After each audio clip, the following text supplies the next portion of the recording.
Thank you for the note of coolness. I really appreciate that coming from the coolest person I've ever met. Good morning, everybody. It's such a pleasure to be here. My name is Victoria Cuquetz, and it's so good to be back in Canada and to be with all of you. I've spent the last year in New York, in Trump's America and Mamdami's New York, so it's an interesting thing. So with that, we have a really important conversation this morning on pluralism, populism, and polarization. And we have some of the most incredible public intellectuals and deep thinkers joining us. So please join me in welcoming Niamh Leonard, Executive Director at the Euphrosyne Foundation, Amira Algawabi, good morning Amira, Canada's former Special Representative combating Islamophobia, and Dr. Jared Wesley of the University of Alberta. Good morning.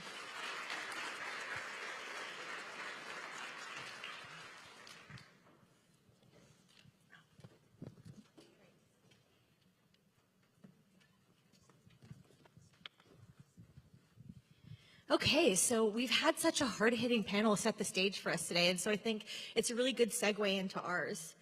I think maybe we're going to start off by just picking up on some of the themes that Zane really picked up on in the last conversation. Today we want to talk about all of this in the context of the Canadian dream, and I think that's what he really started tapping into, right? What are the stories we're telling? Who's reacting to it? Who belongs in that story? Who doesn't? And what are the consequences for our country? So, as you know, Canada has always understood itself as a pluralist democracy, a country that's not built on sameness, but on coexistence, and on the belief that people with different identities, histories, political traditions, and backgrounds could still participate in a shared civic project. But as we see all the time, that idea is being tested. We see it and we feel it across Canada, as we've heard this morning, and right here in Alberta. Economic anxiety, great distrust and insularity, fragmented media ecosystems, and the referendum we're seeing unfold as well. So populist movements are reshaping politics by challenging elites, institutions, and in many cases, the very norms that have traditionally held pluralistic societies together. And again, to pick up on what Zane said earlier, I was in Washington, D.C. a couple weeks ago, and I walked past the Milliken Center for the American Dream.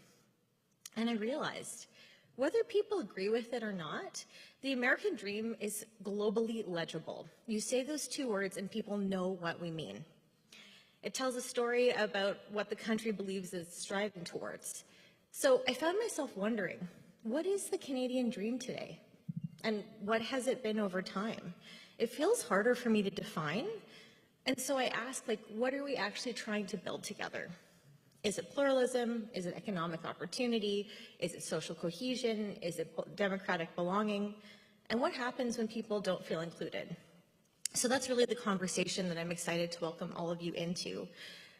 What happens to Canada's democratic fabric when pluralism, populism, and polarization collide? So before I start issuing questions to these brilliant people, we have a question for the audience on Mentimeter. So what do you think about Canada in this moment, and which of the following forces or concepts feels most defining of our democratic identity? So we have an early lead with polarization, but it's growing all the time. Let's take a moment and see what people are saying. Okay, populism is catching up pretty quickly. Urban votes come in last. Pardon? Urban votes come in later. The people are thinking about it. So it seems pretty split, but I'd love to turn back to this at some point in the conversation. But to start us off, first of all, Niamh, thank you for joining us and being brave and jumping into the panel at the last moment when Sean was unfortunately delayed in New York. But I'd like to ask, what is the Canadian dream in your opinion? Is it pluralism, or is pluralism a way of avoiding figuring out what it actually is? Yeah, thank you for that great question, Victoria. So as Victoria mentioned, I am not Sean Spear. I was asked to join this panel at roughly 8:37 p.m. last night, so please bear with me. And like any self-respecting researcher, the first thing I did was turn to Reddit. And there's actually a thread on Reddit about what is the Canadian dream. It dates back to 2022, so it might not be updated. One of the main answers is poutine, which I was, pleased to see as a Quebecer. And the next one is, and I quote, "The Canadian dream is not to be mistaken as an American." So you're right that there's something to work on here in terms of what is the Canadian dream. And I would argue that the Canadian dream, and we can have that debate over the next few days, what is it? I would argue it's some version of, to be able to work hard, build a stable life, own a home, raise a family if you choose, and feel that who you are, regardless of background, does not limit your ability to belong or to succeed. But the harder question beyond what is that dream, I think, is how do we get there and through what process? So for those of us working in democracy, I think we need a Canadian democracy dream. We need a more compelling story about what democracy renewal would actually look like and feel like. If we strengthen democratic culture and participation in Canada, what would that do? How would you interact with your neighbors? How would you make decisions about the conditions that affect you? And ultimately, democracy is about political equality. The idea that each of us should have a meaningful opportunity to shape the decisions that affect our lives and our collective future. And for that to be relevant to people all across the country, from little communities to urban centers, from east to west to north. And I think that's a question that us in the room, we can leave the politics of it, of what policies will best lead us to a given dream, to the political sphere, but I think even in the civil society, democratic sphere, we need a much clearer articulation of what does a functioning pluralist democracy look and feel like. And that's a great start, Neve. Thank you. Do you think, or what do you think is the greatest pressure currently testing our democratic fabric, aside from what you've articulated in terms of needing to have that work on our dream and our shared vision? Yeah, to me, the greatest pressure is the one that we heard in the previous panel. It's really about whether or not we see ourselves as part of the same political community. That question is literally, top of the ballot in 2 of our provinces. So I think that question of do we belong to one another is key, not only in provinces, in many Indigenous nations as well. There's these long-standing questions of are we a thing, And the disagreement itself is not the problem. In fact, disagreement is core to a healthy democracy. And the alternative to disagreement is authoritarianism, and it's the seeming like people agree, but people will always disagree underneath that. So in democratic societies, we're always going to argue around what is the common good, to go back to what I was saying earlier. Climate change, housing, resource extraction, what's the balance between these things? Because I think a democracy is really about being able to debate between those points. And so when you look at kind of what's at stake, I think I see polarization coming out first, but I think, and I'll leave this to the experts on the panel around polarization, but there are many different types of polarization, and when I look at the research, what strikes me is that although in certain instances we are seeing increased polarization, what we're really seeing is an increase in false polarization. So the perception that people have of how far away from one another we are in terms of political leanings and in terms of what we believe. So I would say polarization is not the main thing towing at the fabric. It's our perception of, if you think of it as a fabric, are we part of the same blanket or not? So I would stop there. I like this idea of false polarization. I think, Jared, it's a really great moment to bring you into conversation. So you lead research on political behavior and polarization in Canada. So are Canadians actually becoming more polarized ideologically, or do you feel that we're having a more emotionally divided experience from one another? And I would also love you to touch on this idea of the Canadian dream and whether you think that this is a move forward, tapping into people's civic imaginations. And so where are we, and where do you think we need to go? Yeah, so I've got some members of my Common Ground team here with me, including my co-lead, Theo Snegovsky. We've been focusing on polarization in Alberta since 2019. And when we started out, I would say, yeah, it was a lot of more perceived polarization than actual polarization. But over time, we've seen that catch up. And when we think of polarization, we tend to think it's left versus right, or we tend to think it's conservative versus New Democrat, or conservative versus liberal. And while those types of polarization are real, I think the more dangerous form of polarization that we're seeing today is between pluralists on one hand and populists on the other. And I've revolved in my thinking around this. I don't see those two concepts, pluralism and populism, as being opposites. I see them as being in tension in any good, healthy, liberal democracy. So I challenge a bit whether Canada is a pluralist democracy. Certainly there's pluralism embedded in our liberal democracy, but there's also populism. And when those two things are in balance, we actually have a pretty well-functioning liberal democracy. So what do we mean by populism? We've been using that term a lot. Well, we'll start with pluralism. It's probably the easier one to think of, but it's harder to define. So the pluralist worldview to me is one in which you conceive of politics as being a competition among groups of individuals. And those groups of individuals are led by elites who get together and try to forge the common good. And that common good is contested and it's evolving, but the struggle to find that common ground is actually the goal, right? And what stands in the way of that is the concentration of power in the hands of a few. In other words, concentration of power in the hands of one group. And that's very different from populism. Populism isn't about forging a common good that's constantly evolving. It's about unearthing the public interest that is inherent in the people, right? And while we hear a lot of people define populism as being anti-elites, that's too broad, because populists have a problem with certain types of elites that are pitted against the real people. These corrupt elites have no place in making decisions for the people. But they have no problem with their own people being very powerful in defining what is the public interest and in achieving it. So where pluralists look to set up checks and balances to prevent the consolidation of power, populists remove them, right, in order to allow the real people's interests to be reflected. And so populism unchecked becomes the kind of illiberal democracy that you were referring to, right? Yes, we have elections, yes, the majority rules, but there's no minority protections at all. But I challenge folks to think about what happens when pluralism is unchecked by populism. And I think in a very real way, what populists label as wokeism is their response to that. This sense that there is an elite out there that's defining who counts and who doesn't, and it doesn't include people like me. And so I think, a healthy liberal democracy is one in which populism keeps pluralism in check and vice versa.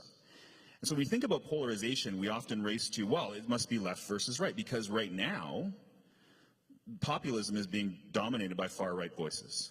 That was the first panel. This is the far-right populists have captured the governing party here in Alberta.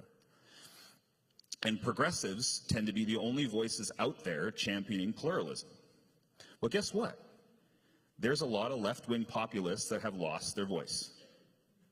And there's also a lot of conservative pluralists who have lost their voice.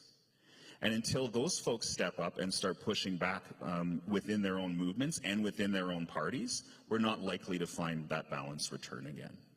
So that's my thoughts on how these three terms kind of fit together. That's really interesting. I think that's a really first call to action, that we need to all find our voices again and give a bit more nuance to the conversation. One thing that strikes me as really interesting is you were saying this catching up of where we're at, this false polarization becoming more entrenched real polarization. When I led, on behalf of Public Policy Forum, Far and Widening the Rise of Polarization in Canada, which was a systemic diagnosis, the greatest fear for young people in this country was rising and increasing polarization. Not a particular issue, but just that things would get more entrenched. And so it's sad to see that it's happening, but I think, what you said around having more pluralism of voices and a greater amount of people really defining what the national narrative is really important. Amira, I'd love to bring you to conversation now and just really ask what you find people are experiencing on the ground. And really, pluralism depends on people believing that they belong within a national story, right? So what happens when people no longer believe that the Canadian dream includes them? Yeah, thanks so much, Victoria. It's great to be on this panel and great to be here with all of you. Look, I think that who is telling the story matters. And so when we're talking about a Canadian dream or a Canadian story, each of us are going to come to that with our own perspectives, our own lived experiences. And I think it's really important, and I think I heard this already, is how we listen to each other as Canadians. around how we construct our understanding of the different stories that we come to. And the reality is, when we talk about the differences between polarization, pluralism, these sorts of things, the reality is that alienation that can lead to polarization essentially can ultimately lead to who belongs and who gets to belong in a particular story. And so what we're seeing, and I think when you mentioned, Victoria, how young people are really worried about polarization, it is because stories that they're starting to sort of understand about who they are in Canada, in our social, constructs, in our communities, really is becoming a story about who belongs and who doesn't belong.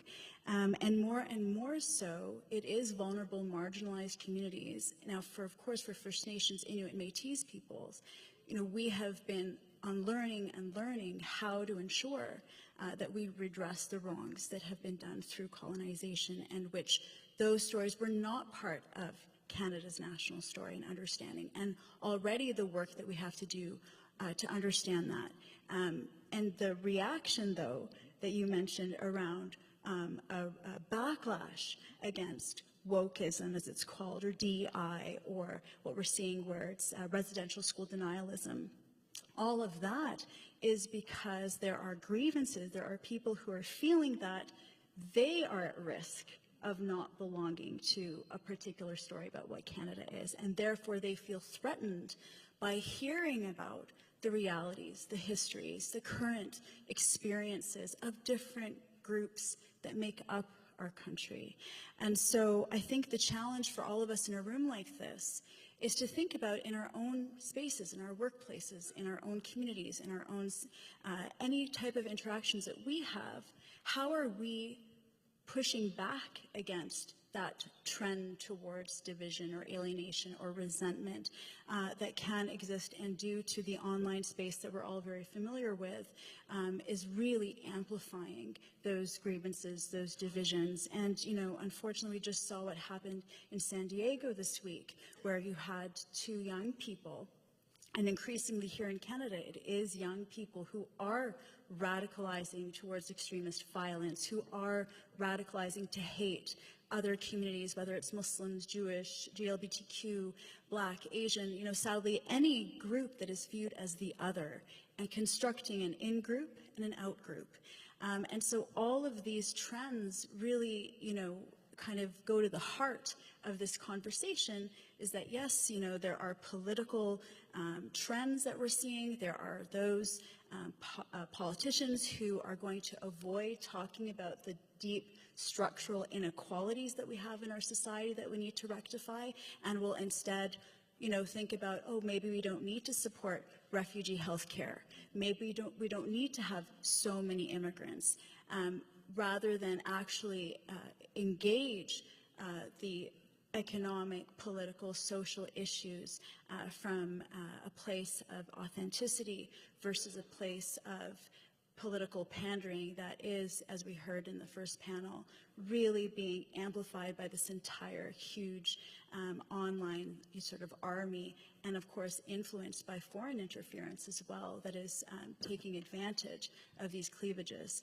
in our communities. So who belongs and who doesn't belong is an ultimate question that goes to the heart of what it means to preserve and uphold a democracy that is inclusive of everyone. You make an important point, and I think what I would add to that is also the acknowledgement of, people who are saying, what about my pain, right? And I think that's a very difficult thing to hold, and another story to listen to and tell as part of Canada's national story, especially as divisions deepen, and, there are new threats that we're all facing, right? When it comes to job replacement, when it comes to AI, when it comes to deepening economic concern, and more and more people are feeling left behind. And so how do we, use that blanket, I think, to hold more people as well, so that we don't deepen division, but we actually start to create more infrastructure of support, right?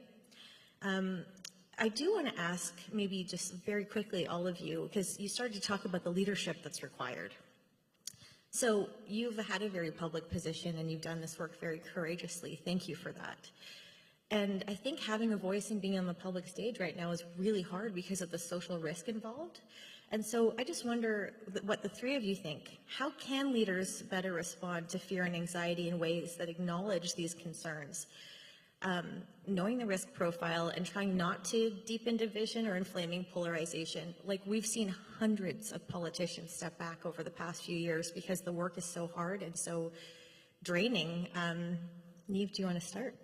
I think we should start with Amira. Well, I was listening to Maria Ressa, Nobel Peace Prize laureate, journalist from the Philippines, and she calls this narrative warfare. And when she said that, like, I kind of took a big, deep breath, like, that's what I was experiencing, narrative warfare, because every time, being in a public position, speaking out against the division that harms our communities, that has led to deadly attacks here in Canada, the highest number of Muslims killed in any G7 country between 2017 and 2021, speaking out in what one would assume would be important principles of, again, inclusion, coming together, combating hate, wanting our young people to feel safe. The numbers of horrific tweets and messages and death threats, that would come to me, and Maria talks about how at one point she was receiving, something like 90 death threats, in a day or less than that. And so the reality is, for those of us who do want to be out there and speaking out for the values that we believe so deeply in, where we come at this from a place of privilege, where we have experienced what it feels like to be included. We know that when people feel that they can bring their full selves into a room like this, that they can add to, the advancement of our society. To be able to speak out for maintaining that and cherishing that and having that for our kids and our grandkids, that is something that we have to hold on to and fight for. And the fact that our online spaces remain toxic, remain unregulated. There was a study that was just done at the start of the war in Iran. Between February 28th and March 5th, there were 29,000 new online posts targeting Muslim communities on X, Twitter. And, when the researchers tried to take and report some of these down to get them taken down, only a third were taken down. 2/3 remained up. And these were, horrific types of messaging about Muslims, including that they needed to be deported, they needed to be put in internment camps, that they were cockroaches, pests, that their mosques should be attacked, destroyed, And so, again, for anyone, a woman, someone who's racialized, indigenous, to LGBTQ, anyone who has an identity or multiple identities, we all have intersectional identities, anyone who has these identities, who gets up and speaks out, someone has already been brainwashed to perceive that as a threat to their existence, to their right to speak. And so how do you manage that in a democracy, and how do we encourage each other to keep going out there when it feels like you're in a war? I think Maria Ressa is such an incredible example. I've had the opportunity to work with her really closely at Columbia this year and hear some of the effects and the stories, and it's incredible how she keeps on going and just is at the forefront of all of this. I think it really takes an extraordinarily strong person. I'd love to hear your thoughts, Niamh. Yeah, I agree with everything that Amira said. I think there's the question of how do we go out in public and continue to have a clear story about the values that we stand for and what shape our democracy should have in terms of a wide definition of who belongs, and not just who belongs, but who gets to co-create the system in which they live. Not just a question of inclusion within it, but an ability to co-create, and I often think about like co-design our democracy. I think the other piece is also, as people who are, in this democracy space, how do we extend as much grace as we are able to, depending on where we live in our own personal circumstances, to people who have different views? I think that muscle is one that we all need to be exercising as much as possible, as often as possible, from our dinner tables to our online spaces as well, to within our organizations, and really think about how do we create spaces where people can come together and discuss. And I think when I'm feeling overwhelmed by the level of tension, I come back to the fact that when I have conversations with other people, there's often way more that we agree upon than things that we don't. And I think that's true at a country level as well. And so how do we each make it that we have, as many of those conversations as possible, which I think pushes back against the dehumanization. Because I think the impact of polarization is this ability to start stereotyping what other people are like and what they think, which often aren't true. To Mira's point, we're all complex and we can shape ourselves into a political identity when we're so called, but we can also reshape ourselves in other ways because we are multiple things all the time. And so we need spaces where that multiplicity can be unfolded and approached with curiosity. And I think when we do that, then we can start to be able to kind of create something different together. And we know that from things like, citizens' assemblies, that when people are given time to discuss complex matters with people that they think at first glance that, that would be on opposing sides of the shouting match on social media, when people are actually given the time, and that can be online or in person, to think and to negotiate trade-offs and to think about complexity, we come to agree on many things, not to idealize. There's going to be tensions, but we come to agree on many things. So how do we then embody that belief within how we act within this space on the day-to-day, and that will accumulate over time into, I think, a different culture. Yeah, I think this idea of finding what we can agree on, and if we can't agree on anything, trying to understand what our shared outcomes could look like, because maybe the path that we get there or the opinions that we hold may actually not align, but there might be shared goals in which we can focus on. What do you think, Jared? Push back on that. Yeah, so I would just say for we're trying at Common Ground Politics Initiative at the University of Alberta. If you want more information, we've got a booth right over there, commongroundpolitics.ca. We've actually developed some board games, which we demoed here at CVS last year in Montreal. I mean, outcomes is one approach, try to find some shared outcomes, but can we agree on shared processes? Okay? And this is, I come to this because I realize that the more polarized our system becomes, the more people start to sense that it's polarized. I'm not so worried about the people on the edges that are, throwing rocks at each other from far away. It's the folks in the middle that disengage that I'm really worried about, because we know what happened historically when the moderate middle just falls silent. And it's natural for folks to say politics is too dirty, I don't understand it, or in the case, as Lori put up on the screen earlier, you've got a populist government that is flooding the zone with so much every day. While we've been sitting here, I imagine there's probably things that they've done that we now need to go and chase. And it's tough for average people to stay tuned in and to understand all of this stuff. So I think we as leaders, it's incumbent on us to help them understand. We can't just assume that everybody's going along with this stuff because they like it. They don't like polarization. We've got polling that shows that. They don't like polarization. They also don't like the backsliding that we're seeing. But they just don't understand it. And so in a recent post on my Substack, I talked about how I was trying to explain the rules of democracy to my 11-year-old. How could I boil all of this down without using fancy terms like institutional forbearance? I'm looking at Markusoff, who actually worked that into an article. They don't understand that stuff. Their eyes glaze over, not just 11-year-olds, 30-year-olds, okay? And I think democracy boils down to 3 simple rules. Number 1, I'm going to have to remember them. Number 1, we all play by the same set of rules and we don't change them just because we're losing. Mm-hmm. Number 2, if we're in positions of power to make decisions, we make ourselves accountable. We don't dodge accountability. We don't remove checks and balances on our power. We embrace it. And number 3, when we're in positions of power making decisions, we make it for the entire community, not just our friends. And I explained that to my 11-year-old. She's like, yeah, I mean, that's the foundation of fairness. You talk with most Canadians, most Albertans, they would agree that those 3 rules are very important.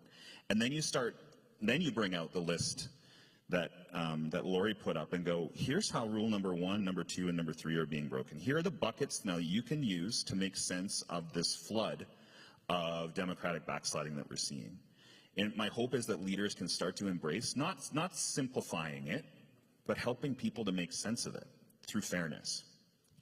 Do I sense a children's book coming out soon? I think this would be great. And also, I've met your 11-year-old. She's exceptionally bright, and so I'm so proud that you're, teaching her to become that kind of citizen that really grows up knowing these things, as opposed to becoming an adult, like I think many of us, including myself, did, being like, what is democracy really? And that's why I decided to start working in it, because it was this fancy word that sounded important, but I really didn't know. So I would love you to write that children's book.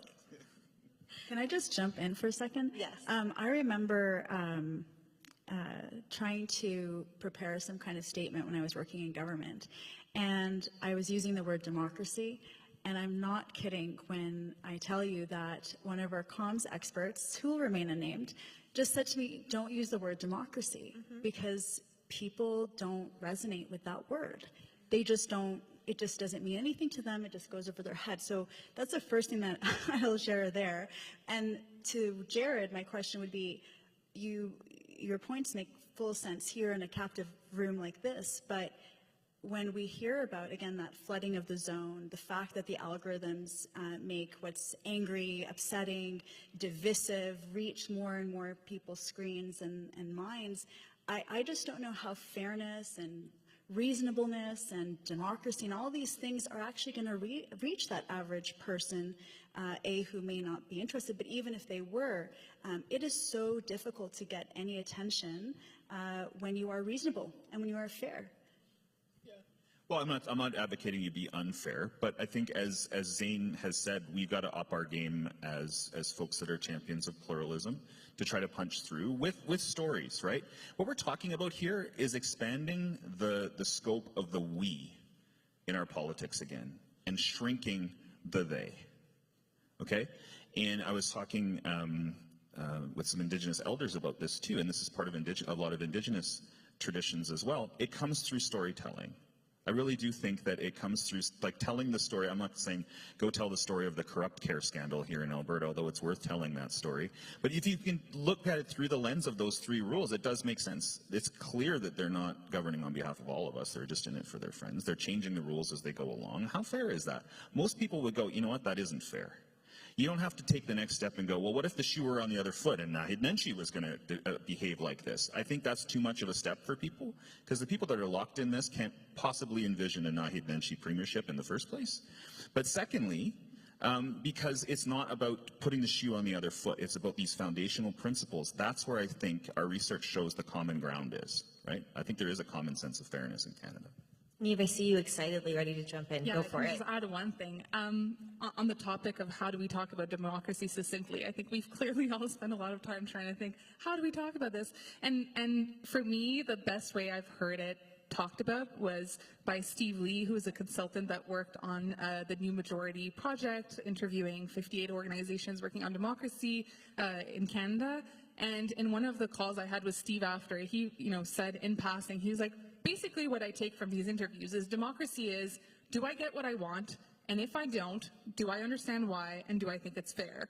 And I thought that was brilliant. I've thought about democracy for, more than a decade, and I could never have said it that quickly. And I think that really has resonated. And it speaks to the same thing as you. It's like, when are we willing to accept that our interests are not going to be reflected in the decisions that are made, because all of our interests can't always be reflected. Of course not. There's too many of us. But when the same people are being asked to compromise all the time, or when people feel like people in urban centers have access to decision makers and others, like, there are so many real reasons why people feel like things aren't fair. And I think that question of, like, when can you accept the thing? In what conditions can you accept to lose? I think that's what's key to a democracy that works.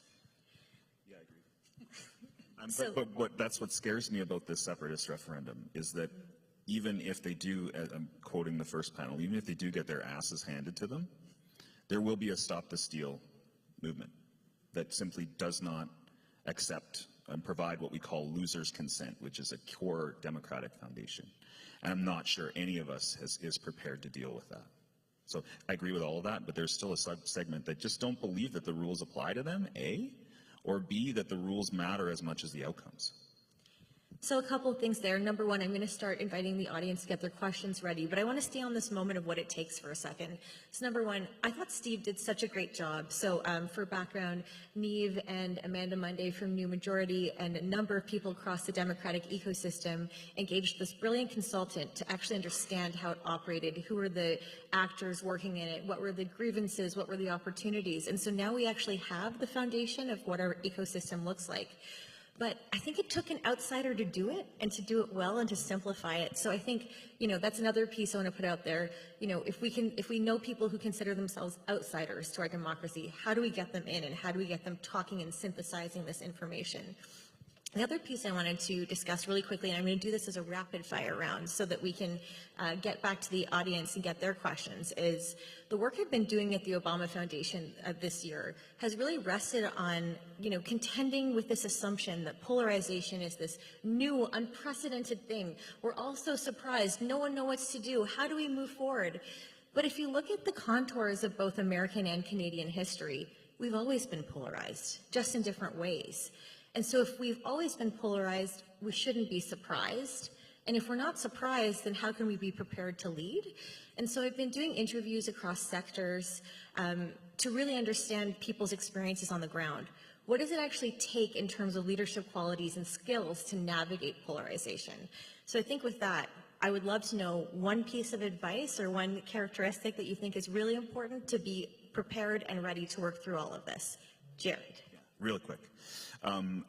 A key component of pluralism is this concept of consensus. Populists don't believe in consensus. They believe in making decisions quickly on behalf of a small group of people. But consensus builders, and there are a lot in this room, whether you're with your team or with a community organization, at the end of every consensus building exercise, ask two questions.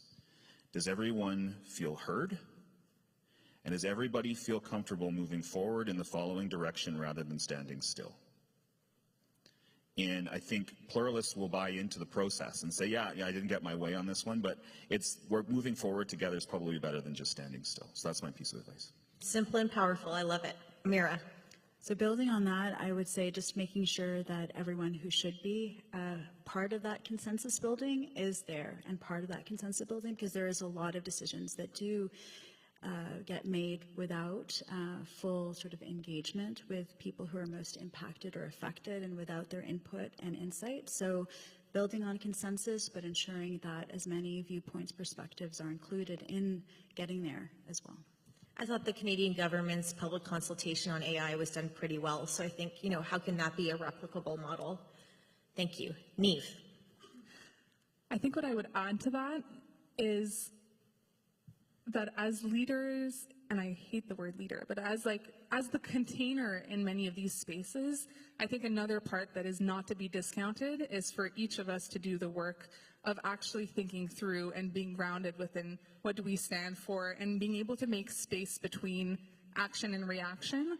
I think it takes a lot of internal depths of being able to understand yourself and being able to hold spaces where there is tension in a way that doesn't move too quickly towards consensus. That I think starts with inner work, and that can take many different manifestations, whether that's meditation or therapy or all sorts of things. But I think that part is crucial. We need to be able to have much more space between kind of trigger and reaction in general, and processes are important, but so is thinking about the humans that are holding these spaces and these containers.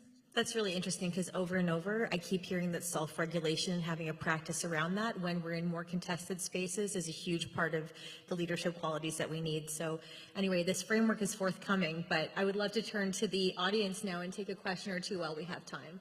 Who's first? Okay, this gentleman over here who's just waved to me, can we get him a microphone, please? Thank you. Well, thank you very much. I think what I'm hearing is that if we overlay this picture of direct democracy vis-a-vis representative democracy and the erosion of democratic trust and the erosion of trust on representative democracy and the institutions that scaffold it, and people rush towards direct democracy and whatever their interpretation of that is. My question is, where does democratic trust, where do you produce it? Is it within those halls of representative democracy or in the spaces of direct democracy? My sense is that we should look at civic spaces, civic engagement, right? Where we could actually come together as different people and different communities. But I see that that part of the story is the erosion of civic spaces, right? And how do we then continue to, and what kind of leaders should emerge of those spaces? And how can we produce the democratic trust within those spaces? I think this is a great question. How do we build trustworthiness in a daily basis and in spaces? Who'd like to take that one? I'll jump in. I think that's a really important point. It's the connective tissue in our communities, right? At the end of the day, we talk about, quote unquote, the halls of power, or we have this concept of what is a leader. But, everyday experiences that people have, and it kind of goes back to my very first answer, is really what gives people that sense of trust, that they can trust one another. And going back to Mary Ressa, what she talks about is that this constant bombardment against facts, against, what is our shared truth and understanding, all of this leads ultimately to the breakdown of our trust in institutions and in each other. And so how do we think about our community spaces, our city spaces, as being places where we invest in bringing people together? I'm from Ottawa, unceded Anishinaabe Algonquin territory, and there, the city of Ottawa is investing in various initiatives to bring people together, not always to talk about big, important things, but just to bring people together to be in space with each other. And a survey from the Toronto Foundation a few years ago found that indeed these spaces are minimizing more and more. Less and less people are able to find each other. And so that also erodes trust. The good news, though, from the Edelman Trust Barometer is that worldwide there is slowly an inching up of trust in communities. And so hopefully Canada can follow that trend, where we can really be more mindful as to where we can foster that sense of relationships amongst people. I think that's a great answer, and I think it's about returning as well, right? It might be a hard day in a public space. You may have taken something or had a disagreement. Will you show up the next day? Will you be proximate and available to your neighbors? Will you get back in the ring? So with that, we're out of time so quickly, but I'd like to thank our panelists and all of you. I think what I'm really taking away from this is that it's not whether or not Canada can avoid tension, disagreement, or even polarization entirely. As Jared said, it's a balance. And the question is perhaps whether we can build a version of Canada and make that Canadian dream and a project that's strong enough, fair enough, and inclusive enough that people still want to belong to it. So we'd love to hear your ideas and your visions throughout the day, and thank you very much. Thanks, Victoria.